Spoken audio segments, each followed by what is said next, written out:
Cancer du sein, quel type de dépistage selon les femmes? Le cancer du sein est le cancer le plus fréquent chez la femme dont plusieurs facteurs de risque jouant un rôle important ont été identifiés. C'est pourquoi plusieurs types de dépistage sont recommandés en fonction de leur poids dans le développement de la maladie. Le 27 septembre, l'illumination de la tour Eiffel en rose a marqué le lancement de la 24e campagne d'Octobre Rose.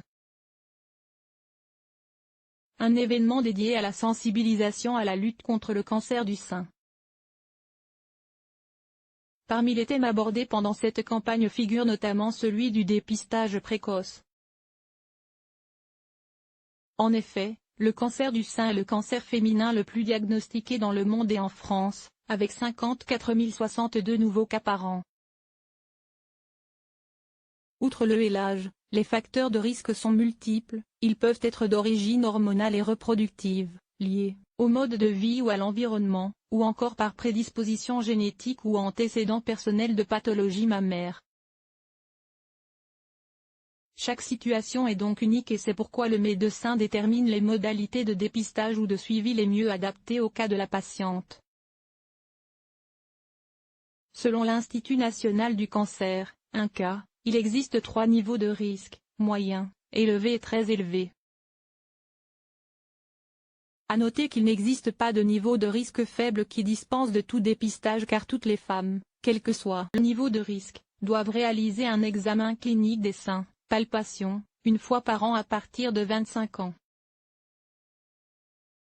Cet examen indolore permet de détecter une éventuelle anomalie et peut être réalisé par un généraliste, un gynécologue ou une sage-femme, explique l'INCa.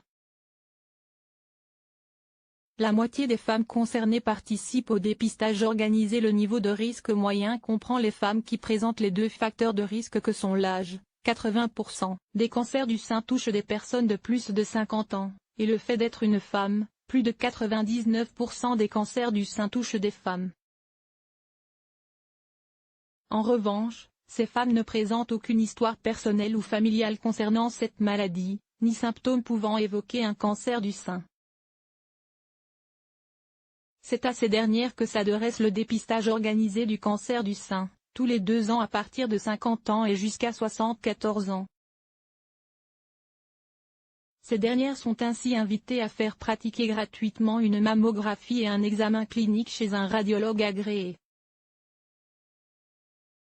En 2015, 51,5% des femmes âgées de 50 à 74 ans ont participé au dépistage organisé, affirme l'association Le Cancer du Sein. Parlons-en. L'INCa indique que d'autres facteurs de risque pourraient jouer un rôle mais ne justifient pas de modalité de dépistage particulière. Il s'agit d'une densité mammaire importante après la ménopause, de la prise de traitements hormonaux, pilules contraceptives, traitement de la ménopause, et du mode de vie, tabagisme, alcool, surpoids ou l'obésité, pas ou peu d'activité physique. Le niveau de risque élevé concerne quant à lui les femmes présentant une probabilité plus importante que la moyenne d'être atteintes d'un cancer du sein. Un test génétique pour les mutations familiales. Il s'agit de femmes qui ont des antécédents de cancer du sein, de l'utérus ou de l'endomètre ou certaines affections du sein, et qui ont été exposées à une irradiation thoracique à haute dose avant l'âge de 30 ans, par exemple pour le traitement d'un lymphome de Hodgkin, indique l'INCa. Ces femmes ne sont alors pas concernées par le programme de dépistage organisé même si elles ont entre 50 et 74 ans, puisqu'une surveillance spécifique leur sera proposée suivant leur situation et leur âge. Les modalités de suivi peuvent consister à la réalisation des mêmes examens de dépistage que ceux du dépistage organisé, mais débuter à un âge différent et selon des intervalles plus rapprochés. Les médecins peuvent également préconiser d'autres techniques de détection en complément ou à la place de la mammographie, comme une échographie ou une IRM. Enfin, certaines prédispositions génétiques, notamment les mutations BRCA1 ou BRCA2, exposent les femmes, qui en sont porteuses à un risque dit très élevé de cancer du sein. L'Institut Gustave Roussy précise que 5% des cancers du sein sont réellement héréditaires et résultent d'une anomalie génétique, notamment une mutation des gènes BRCA1 ou BRCA2.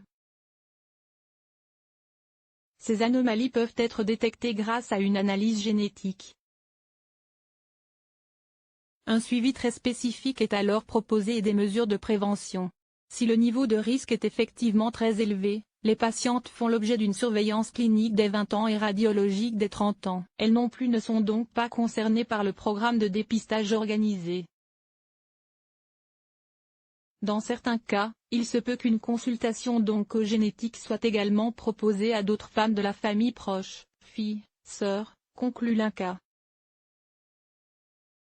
Selon la Haute Autorité de Santé, (HAS), une femme sur 8 sera confrontée au cancer du sein au cours de sa vie en France.